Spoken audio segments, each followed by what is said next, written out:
I lost 25 pounds in 3 months back in 2015, eating all the carbs. Of course, I'm speaking in hyperbole here to be dramatic, but at least 60 to 70% of my calories were coming from carbohydrate when I finally broke through with weight loss. If carbs, though, are so terrible for weight loss, how on earth did I actually do this? How was I able to lose weight eating so many of them? Let's talk about it.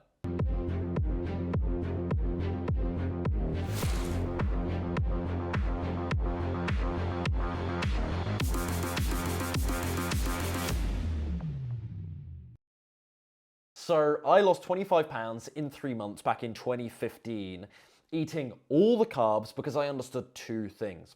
Number one, despite popular belief, carbs are arguably the most, that's right, the most slimming macronutrient for weight loss, and I'll explain why in just a sec. And number two, even with that considered, your intake of certain macronutrients, so carbohydrate, protein, and fat, is less crucial to weight loss than simply being in a calorie deficit in the first instance. I think a lot of people overemphasize the role of macronutrients in the equation of weight loss. I'll do low fat, I'll do keto, I'll do high carb, or should I do low carb? What about the protein? How much protein do I need, etc., etc. Understand that these questions are still important, but they are actually redundant to weight loss if you're not in a calorie deficit in the first place. Now, interestingly, to make this even more complex and to contradict myself slightly here, there is actually research that shows you may lose more weight at the same calorie deficit with different ratios between the macronutrients. So if you tinker with the macronutrients, even at the same calorie deficit, you may lose more or less weight, which is really interesting. And then adversely, you may actually gain less weight at the same calorie surplus with different sort of combinations of macronutrients. So what I'm not saying here is that your balance of carbohydrates, protein, and fat doesn't matter, because it absolutely does. What I am saying, though, is the bottom line, brass tacks for most, is simply being in a calorie deficit, and you can actually achieve this with any macronutrient ratio, any balance between carbohydrates, protein, and fat. So that's the first aspect. That's the first reason why I was able to lose all the weight eating carbs. Well, I was in a calorie deficit, so it didn't really matter. But here's the second reason, second aspect to this. I actually argue, as I claimed earlier on, that carbohydrates are the most slimming macronutrient for weight loss, and here's the two main reasons why I make this argument. Number one is their caloric density, because 1 gram of carbohydrate actually produces only 4 calories, which is actually the same as protein, admittedly. But compare that to the fat macronutrient, of which 1 gram actually yields, can you guess, 9 grams of fat, which is actually over double. So 4 calories per gram with carbohydrate versus 9 calories per gram with fat. So, of course, this is an extreme example and it would never literally happen like this, but take an extremely fat-rich meal here on one hand in one plate versus a carbohydrate-rich meal, equalize the total calories of both plates so they have the same caloric amount. Well, the fat-rich meal is actually going to be tiny in volume compared to the carb-rich meal. So from a weight loss perspective, you can already see the benefits of following a high-carb approach in terms of being able to eat voluminous portions. So that needs to be considered, first of all, the calorie density. I argue, therefore, that a high-carb diet makes it easier, it's not a guarantee, but easier to be in a calorie deficit. Number two, metabolically. The way that carbohydrates are used and or stored in the body is absolutely incredible.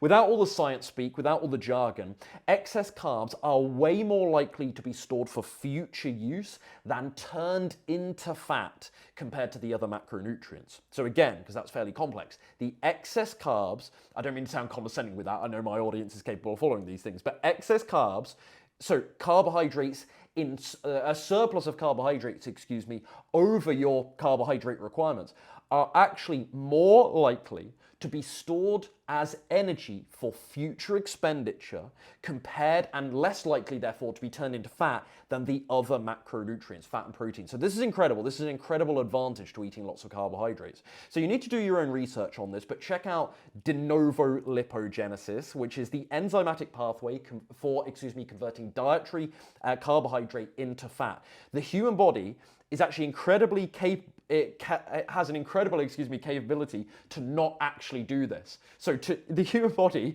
is really, really bad at turning excess carbohydrate into fat. It's really bad at that process, which is kind of a double negative, but it's actually a really good thing that it's bad at that process. So that's actually my argument for why carbohydrate as a macronutrient is not the devil. Number one, the caloric density. Number two, metabolically, it seems to be about the most efficient of the macronutrients.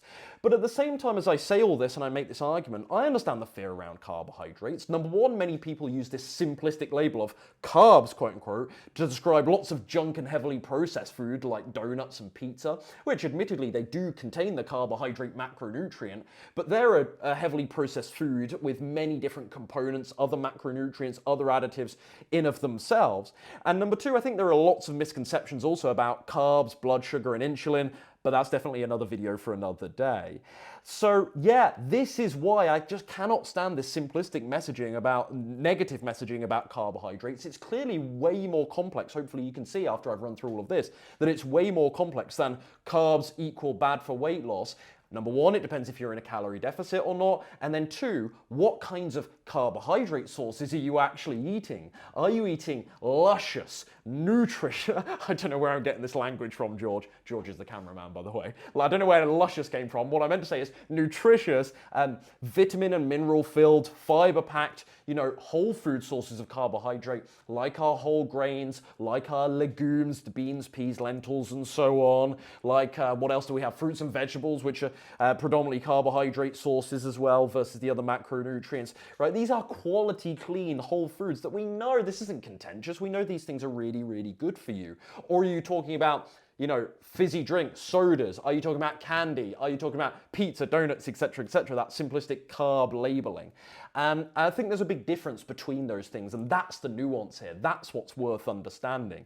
So if you want to learn a little bit more about exactly how I eat for weight loss, a high carbohydrate meal plan, I'm actually going to link one of my most recent meal plan videos down below, so you can get a flavor, for how I'm eating right now and how I ate to break through with weight loss all those years ago. I say that like I'm an old man, but all those years ago. But hopefully the goal of this video was just dispel some of the mythology surrounding carbohydrates. As always, if you want help putting all of this info together and you're ready to lose your first 10, 15, 20, 25 pounds or more with simple, high carb vegan meals and no counting calories and gentle exercise only, head over to veganslimandsustain.com. That's veganslimandsustain.com. I'll also put the link in the description box down below. And over there, you will learn more about the Vegan Slim and Sustain program. See you soon.